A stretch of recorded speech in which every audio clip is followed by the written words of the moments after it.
Schtroumpfs sont-ils communistes? Je présente la thèse des HKS, Zine Jouini et Amélie Roche.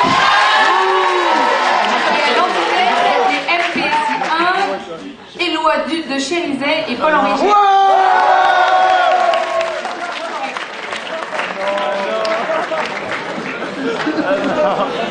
Pour présider le jury ce soir, nous avons Monsieur Oswald qui fait des études de philosophie et de lettres. Il a fait également un master de management du développement. Il revient d'un stage en Thaïlande d'1 an. Nous avons Monsieur Dlapas, il faut l'applaudir.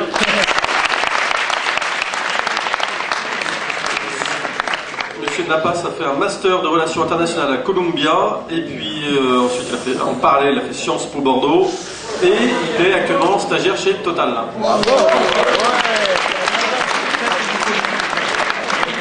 Nous avons également M. de la Roche-Fordière qui a fait l'ESC Grenoble et qui est Project Manager chez Yes.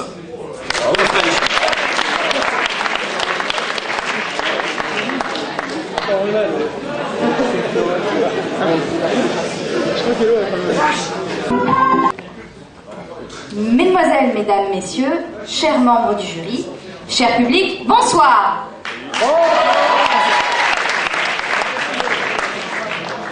Donc, une question très importante est débattue ce soir. Les Schtroumpfs sont-ils communistes? C'est vrai qu'au premier abord, la question peut sembler absurde et qu'on aurait tendance à s'écrier, bien sûr que non. Mais, lorsqu'on répond ainsi du tac au tac, je vous le demande, est-ce qu'on a vraiment creusé la question? Est-ce qu'on en a analysé le fond? On n'en est pas si sûr. Marx disait lui-même, le communisme, c'est l'abolition de la propriété privée, et par conséquent, c'est l'appropriation réelle de l'essence de l'homme, par l'homme et pour l'homme. Bon, soyons honnêtes. Est-ce qu'on ne peut pas voir ici une relation étroite avec le monde des Schtroumpfs? Ces petits êtres bleus qui vivent en communauté sous la direction d'un petit père rouge, est-ce qu'ils sont vraiment incompatibles avec les membres d'une société communiste? Alors, mesdames et messieurs, les Schtroumpfs sont-ils communistes? C'est ce que nous allons vous exposer dès maintenant. Zine commencera par vous exposer ce qu'est le communisme, puis on vous expliquera en quoi la société des Schtroumpfs et les personnages de la bande dessinée évoquent différents aspects du communisme. C'est le communisme.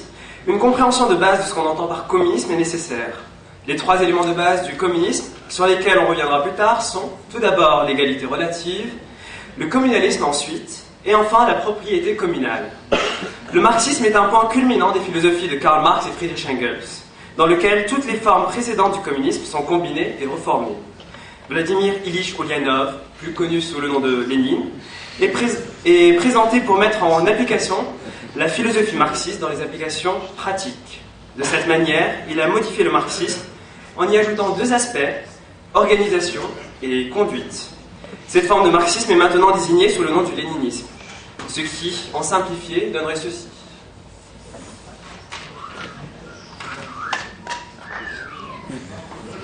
Bon, maintenant qu'on sait de quoi on parle, ce serait tout de même bien de savoir si la société des Schtroumpfs a vraiment l'allure d'une société communiste, non?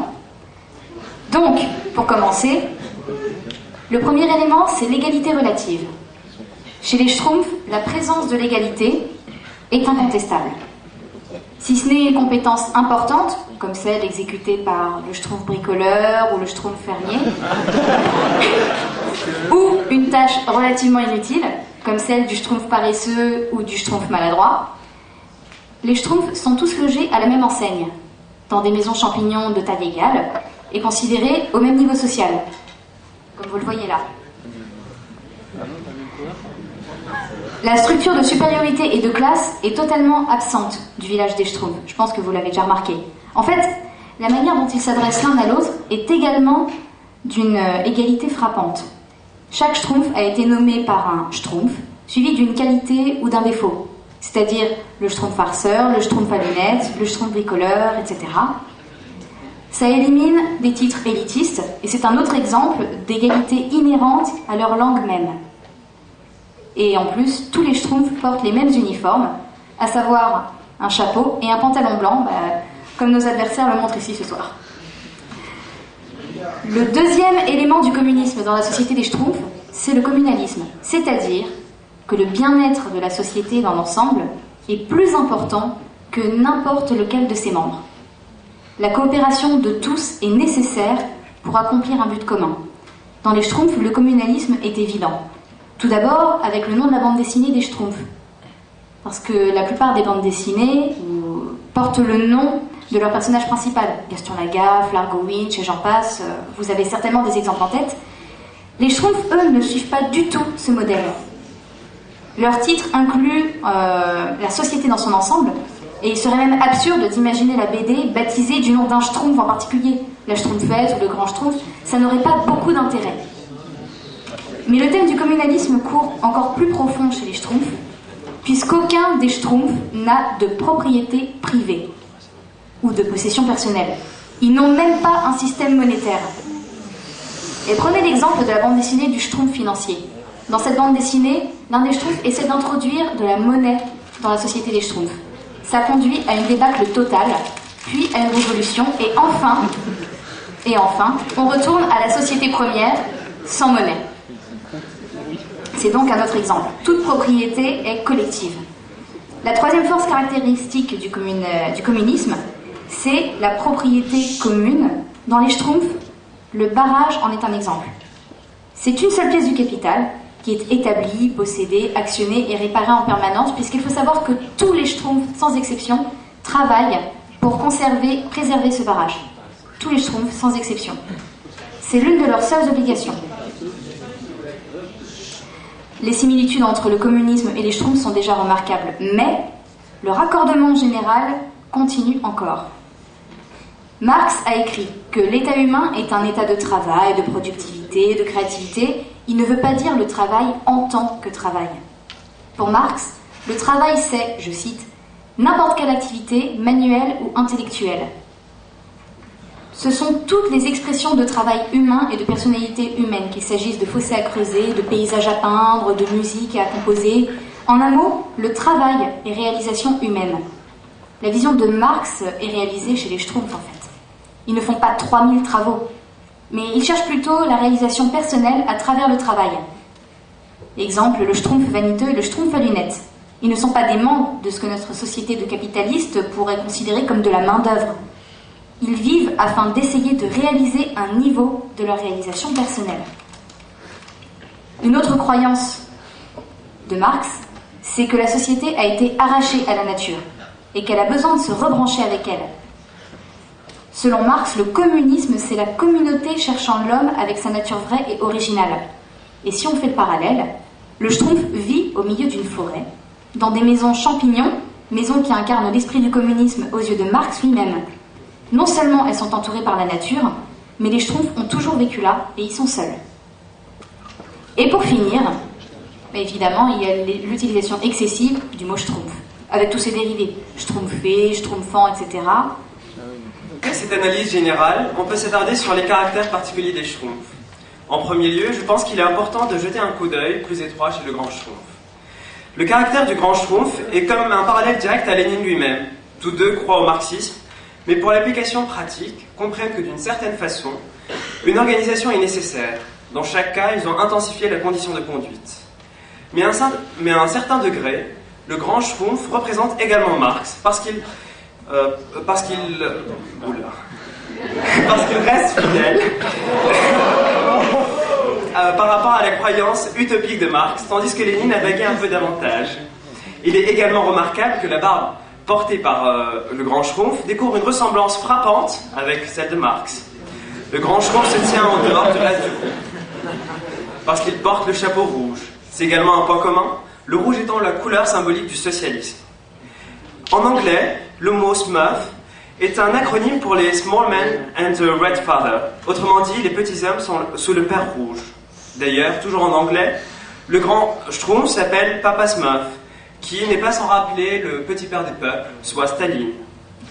Le seul autre personnage avec un chapeau coloré différemment est Grand-père Schtroumpf, qui est également placé indépendamment du Schtroumpf commun. Il est le vieux, sage Schtroumpf qui porte un chapeau jaune. Il remplit le rôle de prophète, un philosophe. Son caractère a été basé sur Marx, qui était également un philosophe, et n'a jamais eu l'occasion d'appliquer ses théories lui-même. Les rapprochements avec la société communiste et la vision des personnalités communistes en transparence lorsqu'on observe les petits schtroumpfs, tout ça laisse penser qu'effectivement les schtroumpfs sont communistes. Heidegger nous disait en plus que l'être, c'est ce qu'il y a de plus proche. Par analogie, les schtroumpfs sont communistes parce qu'ils sont ce qu'il y a de plus proche du communisme. Merci. Jury, Monsieur Le Diagon, Thomas, Hibou, bonsoir. Les Schtroumpfs sont-ils communistes? La MPAC1 va tenter de vous présenter l'antithèse et vous montrer qu'ils ne sont pas communistes. Effectivement, d'un premier abord, contrairement au HKS, nous avons pensé qu'ils l'étaient. C'est pour ça que nous avons d'abord tenté de vous présenter un plan. Changer un coup de fil. Bon bah, je continue à sa place. Désolé, hein, mais... On va faire un truc très simple. Les Schtroumpfs sont-ils communistes? On va traiter ça en 3 parties comme nos adversaires. Ça ressemble beaucoup, je vous détaille pas le plan. C'est la même chose que nos adversaires. Alors, premièrement, qu'est-ce que le communisme? Bah, c'est pas bien compliqué en fait. Le communisme, c'est un système totalitaire qui a fait 40 millions de morts en URSS, 100 millions de morts en Chine, autant en... Eh ben, c'est pas le stalinisme, c'est pas du communisme que nous l'on dit. Hein? Est-ce que les Schtroumpfs n'ont jamais tué quelqu'un? Non, ils ont attrapé Gargamel une fois, ça n'a rien fait. Donc, ils sont pas communistes.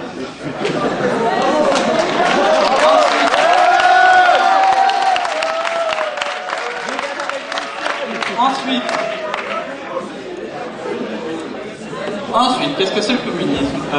Désolé, mais en fait, on a été pris un peu de cours. On a commencé à travailler ça il y a 2 jours. On a...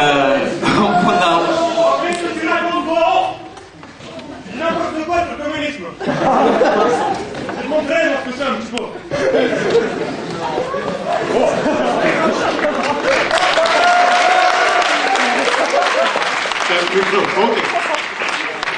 Qu'est-ce que c'est que le communisme?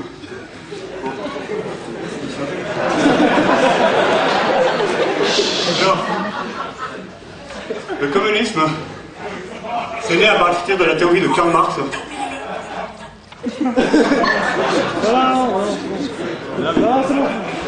D'abord, chers concitoyens, veuillez vous lever pour l'hymne de l'URSS.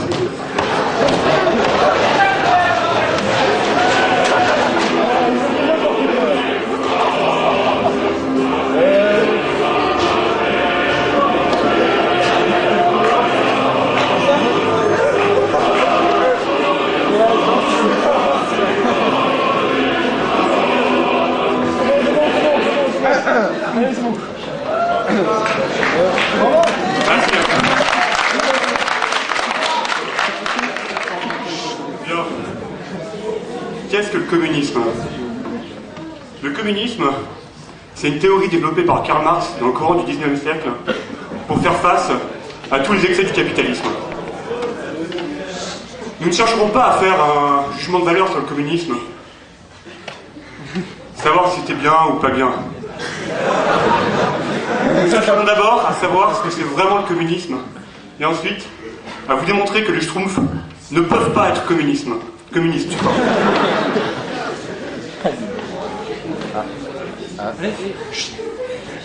Bien. Donc Karl Marx expose toute sa théorie dans le manifeste du Parti communiste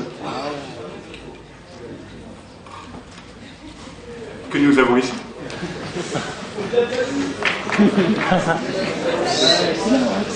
N'hésitez pas, on l'a lu. Dans laquelle il expose cette théorie et il dit comment on va le mettre en place, ce communisme. Bien. Et donc, ce qu'on a remarqué, c'est qu'au XXe siècle, on a eu plusieurs pays qui ont fait des tentatives pour instaurer le communisme dans le monde. Donc le premier, c'est en 1917, avec la révolution bolchevique. Mais le problème, c'est que aucun de ces pays, donc que ce soit l'URSS, la Chine, puis après, on a eu les démocraties populaires, donc, n'ont pu atteindre le vrai communisme. Donc c'est pour ça qu'en fait, on ne va pas se baser sur des exemples historiques, enfin un petit peu, mais pas énormément. On va plutôt se baser sur la théorie, en fait. Bon, la théorie de Marx repose sur les inégalités entre les hommes. Il expose le système de classe, les bourgeois et les prolétaires. Et en fait, il va proposer de mettre en commun toutes les richesses et que chacun puisse se servir selon ses besoins. Et le communisme a un but final qui est finalement l'avènement d'un monde parfait, qui est le stade ultime de l'évolution de la société. Et cet objectif, c'est l'extension mondiale du communisme, afin qu'il n'y ait plus des États, des nations, mais le communisme qui règne partout. Voilà. Donc j'ai passé la parole à Paul-Henri, qui va vous montrer que les Schtroumpfs ne peuvent pas être communistes. Bravo, bravo, bravo. Bon, je laisse lire. Pas très intéressant. Donc, nous, ce qu'on a remarqué, c'est que à chaque fois qu'on va exposer un principe de la théorie marxiste, eh ben, les Schtroumpfs, c'est totalement le contraire. On prend dans l'ordre de ceux qui ont été donnés. Tout d'abord, l'industrialisation. Dans le marxisme, l'industrie est nécessaire, elle est obligatoire. Or, qu'a-t-on chez les Schtroumpfs? C'est de l'artisanat, il n'y a pas d'industrie. D'ailleurs, ils la refusent, cette industrie. Vous regardez l'album « On ne schtroumpfe pas le progrès ». On industrialise, on crée des robots, résultat, c'est la catastrophe. Donc, il faut attendre que tous les robots soient détruits par des termites, et on ne recommence pas de cette idée-là.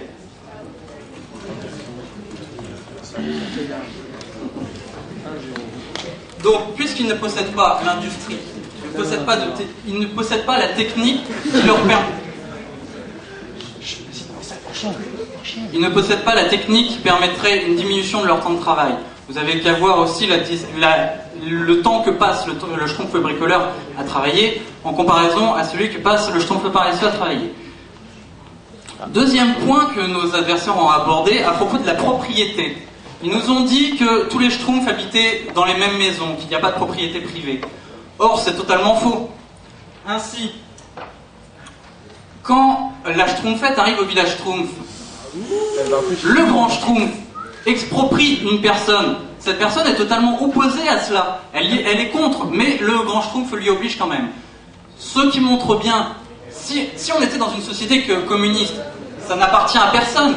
Ce n'est pas sa maison en propre. Non, c'est la maison de la communauté. Donc, on peut en disposer comme on veut. Or, cette personne s'y oppose. Donc, ce n'est pas une société communiste. Il y a un sentiment de propriété. Autre exemple, dans le Schtroumpf vert Schtroumpf et Schtroumpf vert, ou l'inverse.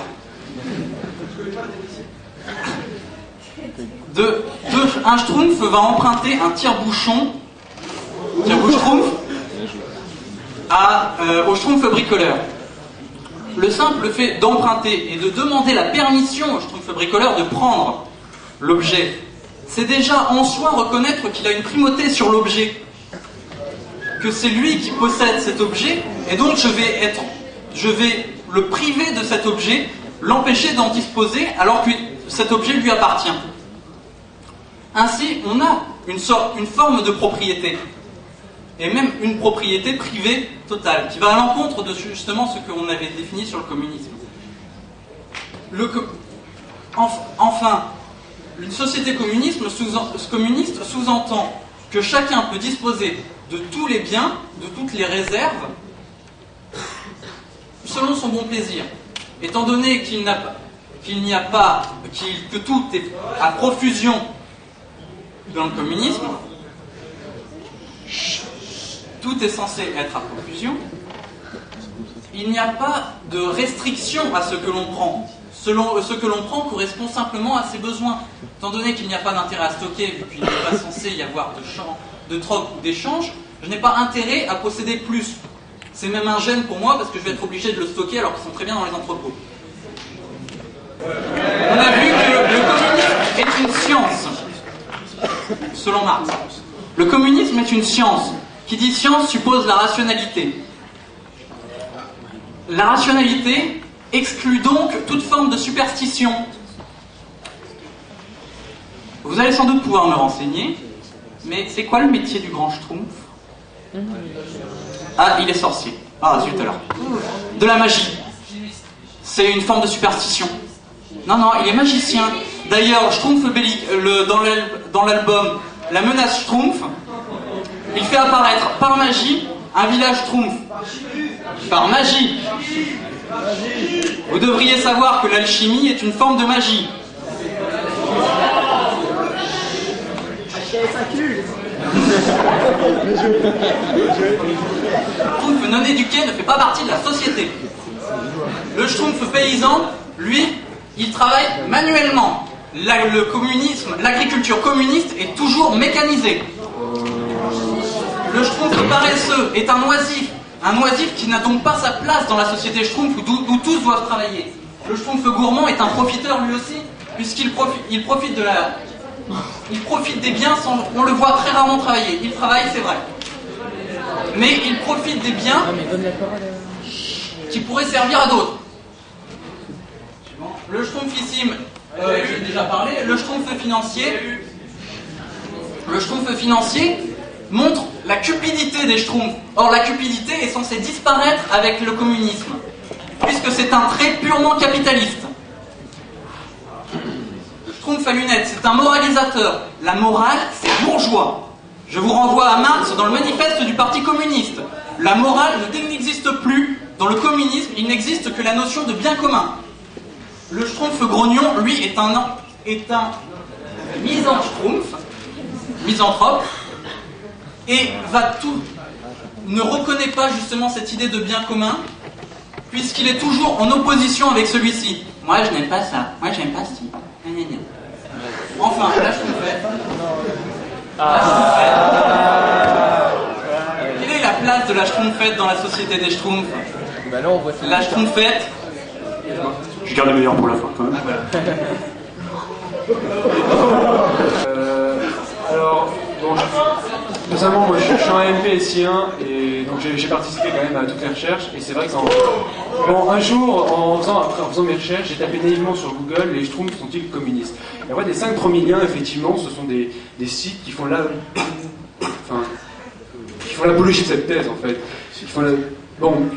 Et en fait, ce qui se passe, c'est que tous les arguments évoqués par la thèse étaient présents sur ces sites internet. C'est-à-dire que moi, je les avais listés et je les ai tous retrouvés sur internet.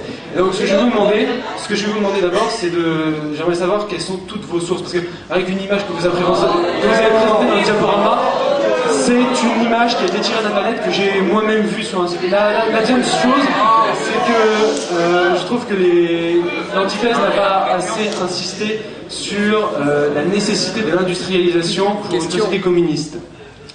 C'est-à-dire que moi je l'ai lu le manifeste, et c'était écrit noir sur blanc, le communisme nécessite une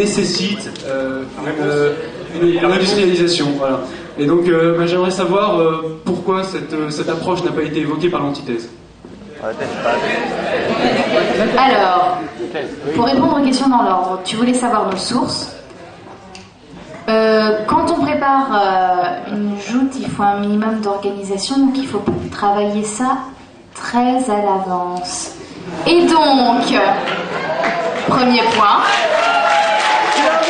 Et donc, étant donné qu'on a travaillé à l'avance, tu peux imaginer qu'on a un nombre important de sources, qu'on a recombiné les informations et que te sortir la liste nous prendrait le reste de la soirée. On a cherché sur des sites, dans des livres, on a interrogé des personnes qui connaissent les Schtroumpfs, on a feuilleté les Schtroumpfs. Je ne peux pas tout te citer avec précision, mais si tu veux la liste, tu viens me voir après, je te la donne.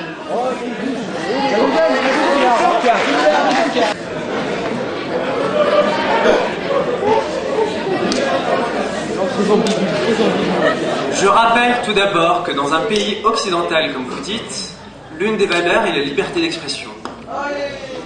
De plus, Les Schtroumpfs a été la seule BD occidentale à autoriser à être publiée en RDA. La RDA, c'est un pays communiste, je le signale. Non, c'était URSS. URSS. Moi j'avais une question pour l'antithèse. Et je voulais savoir, pour vous, c'est quoi la différence entre un communiste et un anarchiste?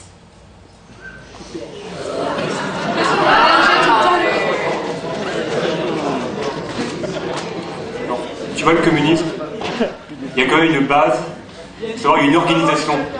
Même si tout le monde fait avec une autodiscipline et avec un libre arbitre et merci. Et sans chef, il y a quand même une organisation. Dans l'anarchisme, il n'y a aucune organisation. C'est-à-dire que... Je peux terminer ?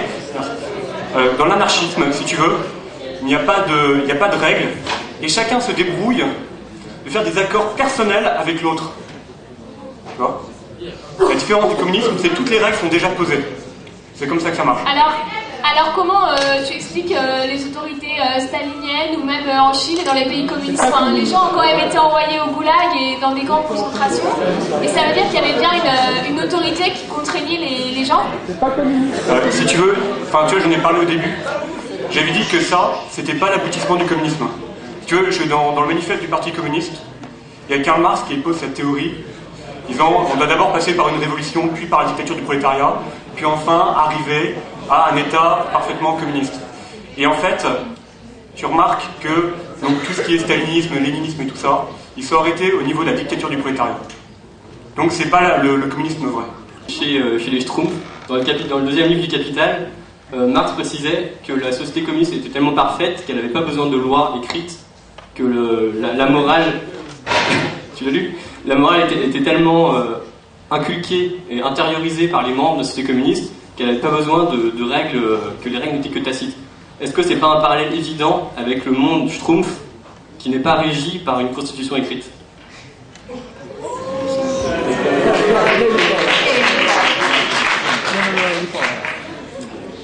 L'idée que les Schtroumpfs, de ces lois tacites, justement, je te signale qu'on ne les retrouve pas seulement dans les pays communistes. On prend le principe même de l'humanisme, c'est que tous les hommes cherchent le bien des hommes.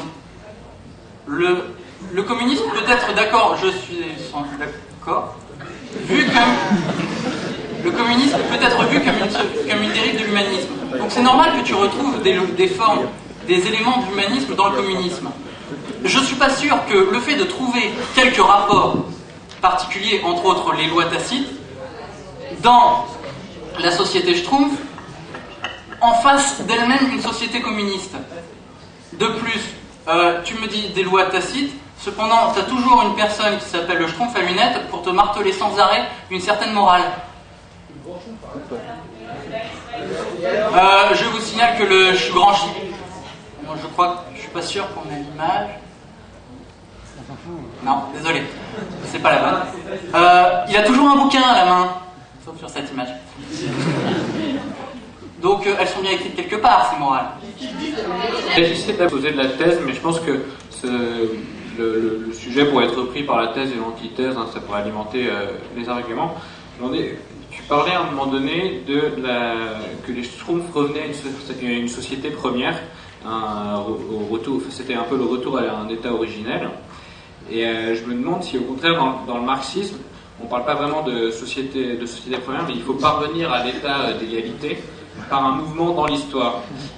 Est-ce qu'on peut parler, à travers les différents albums des Schtroumpfs, d'une dialectique de l'histoire? Voilà. Ben, si on prend déjà un seul album dont on a déjà parlé, le Schtroumpf financier, il y a déjà une dynamique. Parce que je dis qu'on revient à une société première, oui, mais par un mouvement dynamique. C'est-à-dire que le Schtroumpf financier tente d'introduire la monnaie, ce qui va créer la discorde et qui donc, comme je l'ai dit, entraîne une révolution qui finit par mettre fin au système monétaire. On aboutit finalement à la situation de départ, mais il y a eu un mouvement en avant. Si on était resté sur place, on en serait resté à la monnaie introduite par le Schtroumpf financier. Et si on prend un autre exemple, l'exemple de la bande dessinée du Schtroumpfissime, en l'absence du grand Schtroumpf, il faut désigner un meneur. Ce meneur sera le Schtroumpfissime, sauf qu'il essaie d'introduire une autorité qui n'est pas acceptée par les Schtroumpfs. Il s'entoure de gardes, il est dans un château, et si on regarde les dernières images de cette bande dessinée du Schtroumpfissime, on voit l'ensemble des Schtroumpfs qui se révoltent et qui littéralement renversent la tour du Schtroumpfissime, et donc c'est l'image du renversement du système monarchique. Et donc par un mouvement de dynamique dans l'histoire, on aboutit à l'égalité des classes puisqu'il refuse la supériorité du Schtroumpfissime. Je ne sais pas si ça répond à votre question, mais voilà. Tu décris bien le mouvement, la dynamique. À chaque fois, il y a un saut contre le capitalisme, qui est celle de 1789. Et le saut contre la monarchie, c'est pas issu d'une lutte des classes. C'est issu d'un peuple contre une autorité. Or, la dialectique marxiste, c'est la lutte des classes. À chaque fois, on est dans une logique de lutte des classes. Or là, dans ce que tu viens de dire, on n'est jamais dans...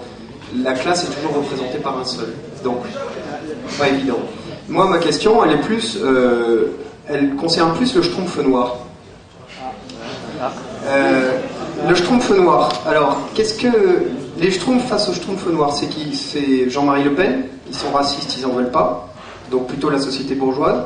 Ou est-ce que ce sont les communistes, les nazis, ils en veulent pas? Auquel cas, le Schtroumpf noir serait le nazi et l'invasion... l'URSS. Voilà, la question est posée aux deux.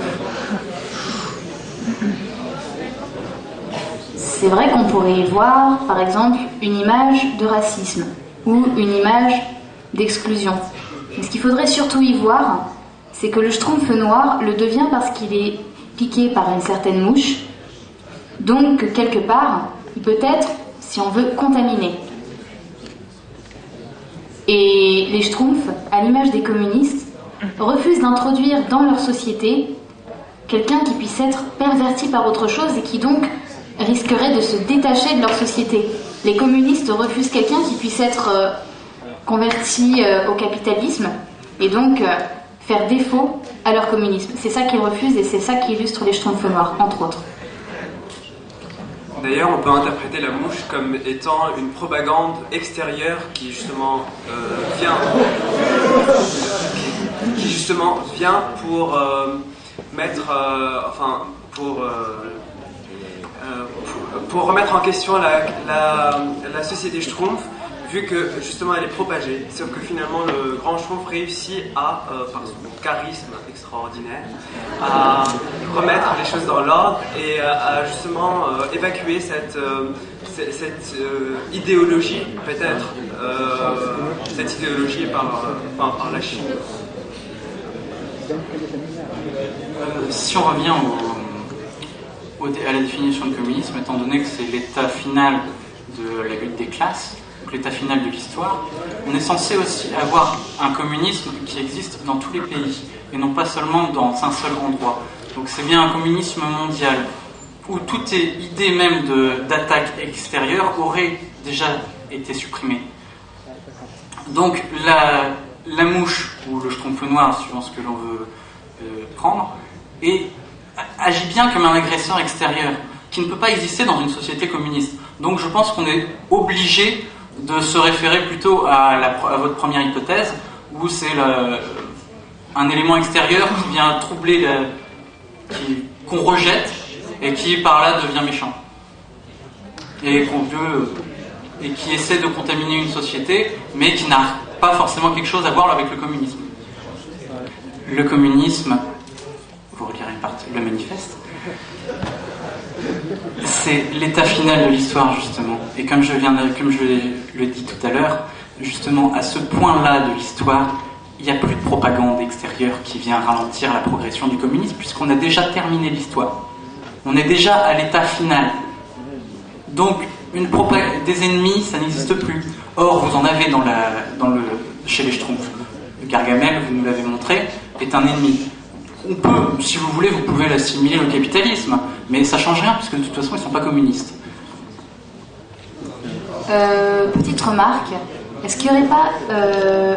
tu nous dis que le communisme s'est imposé par Marx.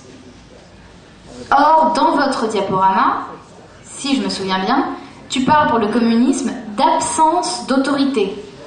Je ne me trompe pas. Absence d'autorité, et pourtant, Karl Marx impose le communisme. S'il n'avait aucune autorité, comment il l'aurait imposé? Et pour revenir sur cette idée d'absence d'autorité, c'est un peu bancal, je m'explique, parce qu'il n'y a pas quand on parle d'autorité, il y en a bien une, il y a celle du grand Schtroumpf, parce que c'est une autorité qui est acceptée par les Schtroumpfs, c'est-à-dire qui est légitime. Et sa source, c'est quoi ?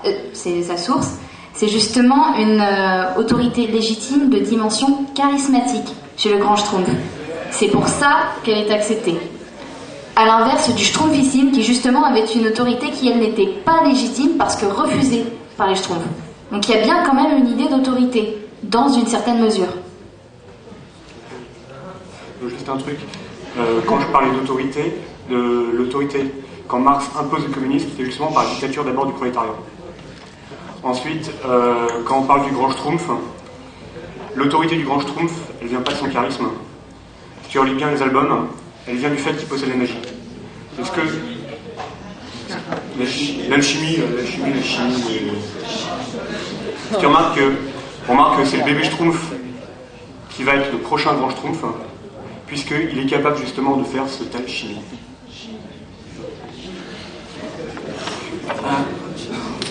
On disait absence d'autorité. En effet, dans le manifeste toujours, désolé de toujours s'y référer,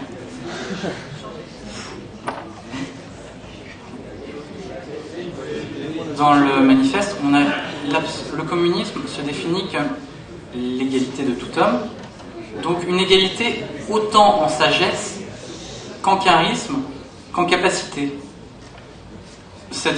L'égalité, elle est donnée par l'éducation.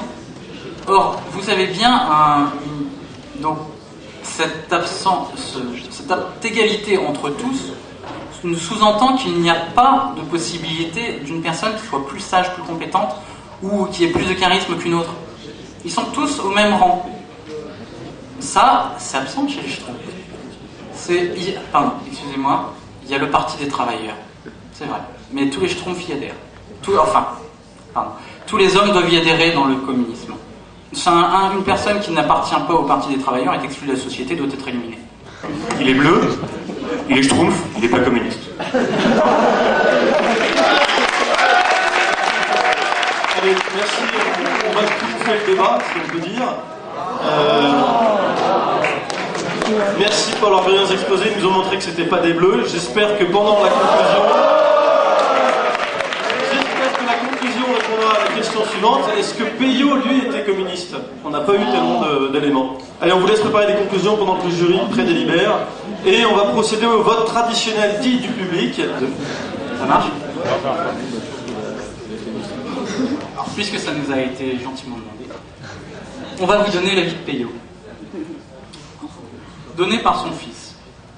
On vous cite un article de l'Express où ils interrogent le fils de Peyo. Mais Thierry Culiforme, le fils de Peyo, a coupé vendredi les ailes à une rumeur qui court sur Internet et qui présente l'œuvre de son père comme une allégorie du communisme avec le grand Schtroumpf en Karl Marx, dirigeant une société égalitaire menacée par le méchant capitaliste Gargamel. Mon père ne s'est jamais intéressé à la politique, a-t-il dit en expliquant que 1951 était l'année de son mariage avec Nin et non celle de son adhésion au Parti communiste.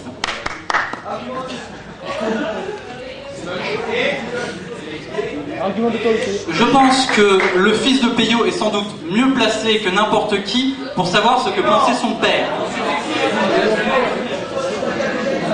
Ensuite, est-ce qu'on peut construire une fortune sur le communisme?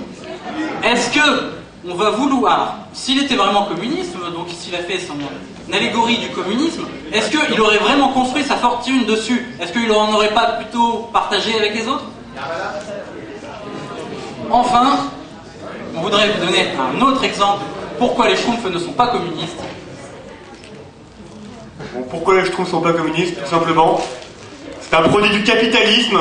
Le capitalisme qu'il y a ici parmi vous, que je vous distribue, ici, ça ne peut pas être du communisme. Tout ça, du capitalisme à 1,30 €. Donc, pour conclure, on rappelle donc, pour répondre en même temps à nos adversaires, que même si la bande dessinée des Schtroumpfs n'a pas été créée pour illustrer le communisme, comme le dit lui-même le fils de Peyo, qui déclarait que son père n'était pas communiste, et n'avait pas créé les Schtroumpfs comme une œuvre communiste, elle peut quand même illustrer ce communisme. C'est ça qu'on essaie de vous dire.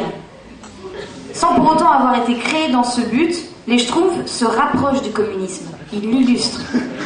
Les Schtroumpfs n'ont pas été créés communistes, mais ils peuvent être interprétés comme tels. Et ça pourrait donc faire l'objet d'un autre débat. La vraie question, en fait, ça ne serait pas est-ce que les Schtroumpfs sont communistes ou pas, puisqu'ils pourraient être interprétés comme tels, c'est dans quelle mesure les Schtroumpfs peuvent être utilisés à des fins politiques, étant donné l'interprétation qu'on peut en faire, notamment dans le domaine du communisme. Et je vais laisser Zine conclure par une petite phrase. Je voudrais conclure sur une référence à Achille au début de Fallut.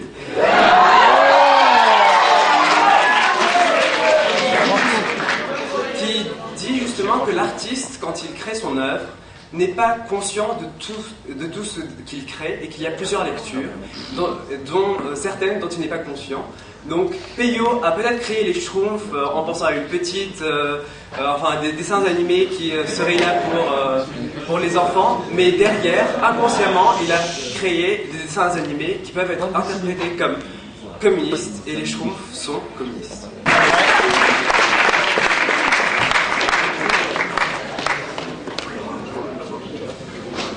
Bien, bonsoir à tous. Bonsoir. Nous allons maintenant délivrer les résultats que nous avons mûrement délibérés. Vous avez vu, ça nous a pris un certain temps parce qu'on a eu beaucoup de mal à se départager. Tout d'abord, on voudrait vous féliciter pour vos prestations. C'est vraiment pas un exercice facile et on a été impressionnés par ce qu'on a vu, on peut dire. Alors, on avait des critères assez précis, hein, on va passer là-dessus. On voudrait juste vous dire avant tout qu'on est tombé à peu près sur le même résultat, exactement le même résultat, même note, et à la fin on a dû trancher pour ce qui nous avait le discours, la position qui nous avait le plus touché peut-être.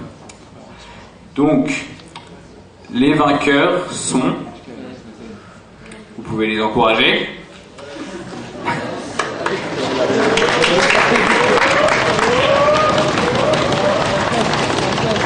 Les vainqueurs avaient bien lu les Schtroumpfs et ce sont les partisans de l'antithèse.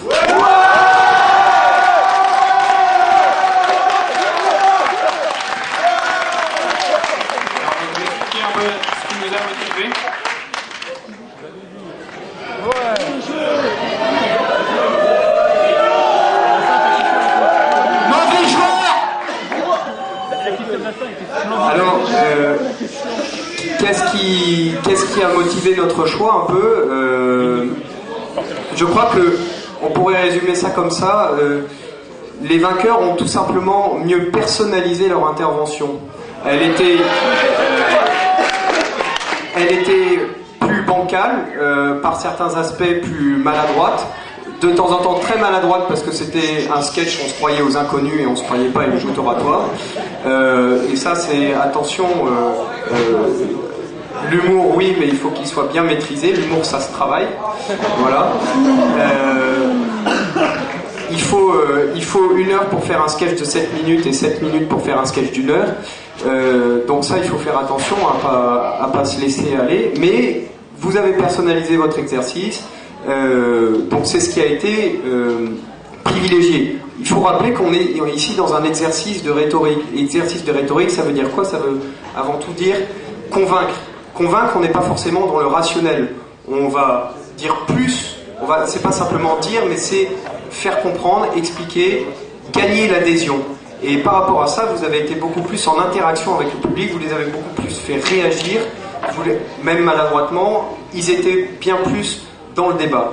Ce qui a peut-être été un peu moins le cas chez la thèse, qui était par certains aspects plus brillante, mais peut-être plus, je dirais ça comme ça, peut-être un peu plus scolaire, c'est-à-dire qu'on était plus dans un exposé, pas vraiment dans une joute oratoire.